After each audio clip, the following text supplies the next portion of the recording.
What's up, fellas? It's your main man back on the scene with another video. Found this article last month. Just get into it. As you know, I am a collector of physical media, LaserDisc, DVDs, Blu-rays. I still have a couple VHS. I'm trying to get rid of those.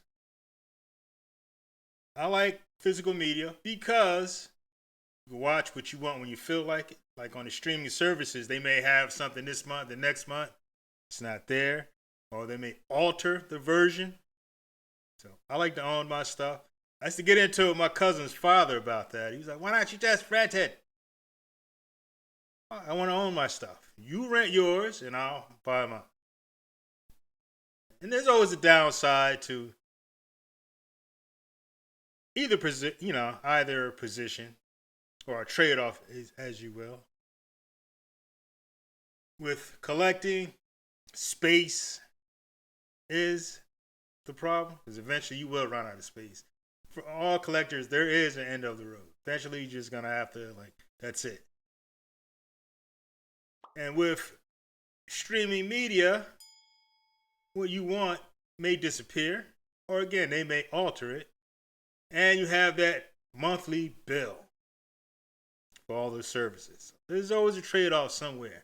But let's get into it. What we lose when streaming companies choose what we watch. Maybe don't throw away all your DVDs just yet. And this is back in August. I've been BS. It's been a couple months. It's been one of my tabs. I just didn't sit down and read it. So I'm going to read it today. Well, most of it. I'm not going to read the whole thing. It is, let me see. It ain't too long. Still a bit. To have or not to have, that is the question. The problem with having is obvious when looking around at many shelves for books and CDs and the filing cabinet for DVDs that line the walls and fill floor space at home. It's especially an issue for city people whose apartment space is at a premium and who lack basements or attics or, imagine, a spare room to hold their hoard. Ditching physical media in favor of streaming is a liberation of sorts and unburdening that goes beyond clutter and, in a sense, lightens life itself. It's a movable feast for those who live precariously and for others who travel often. In Michael Mann's theater, Heat, Robert De Niro delivers this line. A guy told me one time, don't let yourself get attached to anything you're not willing to walk out on in 30 seconds flat if you feel the heat around the corner. Yeah, that was a good movie. So much for the personal library. At least he'll have his Criterion Channel subscription. I was out of town for a couple of weeks recently, and I had my subscriptions too.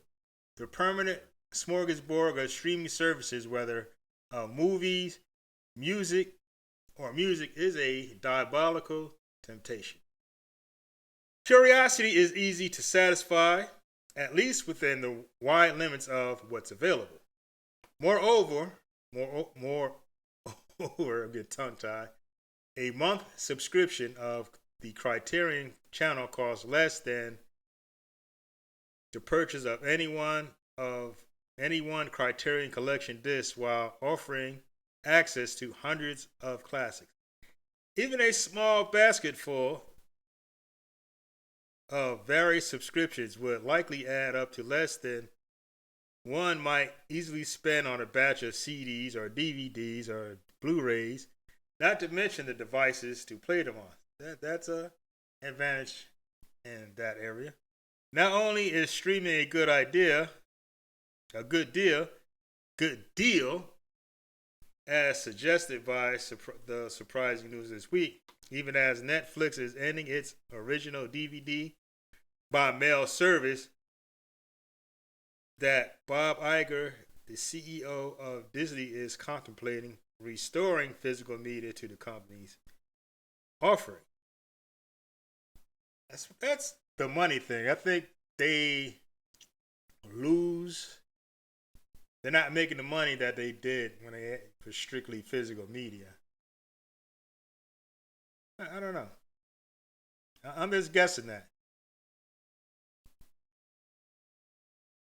it was a more lucrative business. It sounded good. They probably should have just licensed, like the CEO of Sony was like, he's not indulging in streaming. They just want to license their IPs. Disney probably should have done the same thing. Let's continue. That's an element of duty in a critic's personal library, the preservation of what may prove useful for work, but it's not the prime motive for compiling one, as I've been doing since childhood. Collecting is an act of love, even though it risks fetish-like attachment to objects in question. Its essence is found not in the objects themselves, but in the pleasure they provide by delivering movies, music, literature, by providing the experience of art.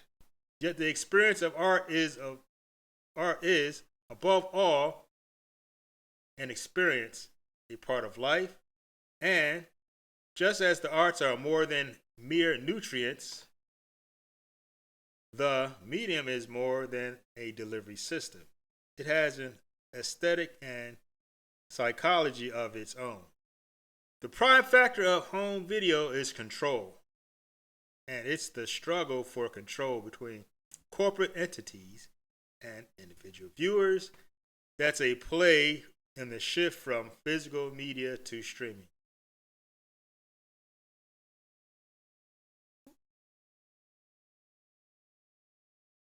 It's a bit long. First, even the most bountiful streaming services give with one hand while taking with the other. For example, the Criterion Channel, the gold standard for cinephilic offerings, both announces a new batch of films arriving on the first day of the following month and thoughtfully warns subscribers of what's leaving on the last day of the current one. Among the August 31st farewells is a large batch of Buster Keaton's features and shorts, Martin Scorsese's Mean Streets, Stanley Kwan's intricate duo fictional biopic, Center Stage, and a group of films featuring Marilyn Monroe, including Monkey Business and All About Eve. This is not a knock on any particular service, but it is a reason to be wary of exclusive reliance on all streaming services. There is an implicit premium to owning a disc. Even obsolete media such as VHS tapes or 78 RPM records can still be played. With streaming, availability is out of one's control, and movie watching becomes an activity conducted under the aegis of a big brother, however well-meaning. Well, that's what I was saying. It's, like I was looking for Stargate, and it wasn't on. Then it was on a month later. There's always a trade-off somewhere. But I do like holding stuff in my hand. And I'm going to do another video on LPs because vinyl has made somewhat of a comeback. Not as lucrative as it once was, because that's not going to happen. But it did. The sales have spiked because just something about something you hold in your hand. And it was fun back in the day. You had a record. I'd go downtown, or we go downtown and get a new record. Yo, man, I got that new jam. And we listen to it. Put it on a cassette. Walk around with your box. There was a lot to it. But all that's gone now. Everybody's on their phone. Everything's more individualistic. You're on your phone. That's it. You're separated from everyone else. There's something about that kind of irks me. And that invisible hand isn't always benign, as indicated by ominous messages that sometimes pop up at the start of the film to proclaim, as for instance, has been seen on Disney Plus, that this film has been modified from its original version. That's what I'm talking about. I don't like that. I want to see the version that I saw in the movies or the director's cut. It has been edited for content, what vanished, sex, drugs, cigarettes, hateful dialogue, pervasive language. Only by watching side by side with a DVD can one find out. Solo shot first. On LaserDisc, solo shot first. The oddly intrusive feeling of each viewing being mediated by a business standing between oneself and the viewing and listening and the reading bears a chill of surveillance. That's not the case when one hold in one's lap a book that one owns, popping a disc into a player, or lays a needle on a record.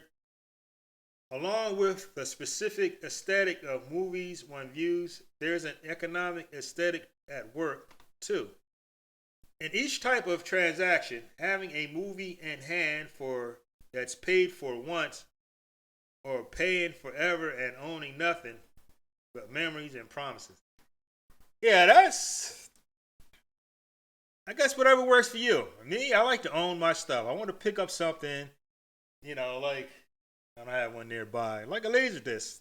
It's like an album cover. You open it up, had the artwork in there, little synopsis.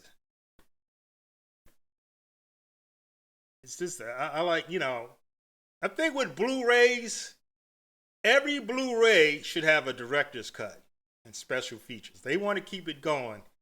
All Blu-rays should have a director's cut and 4K.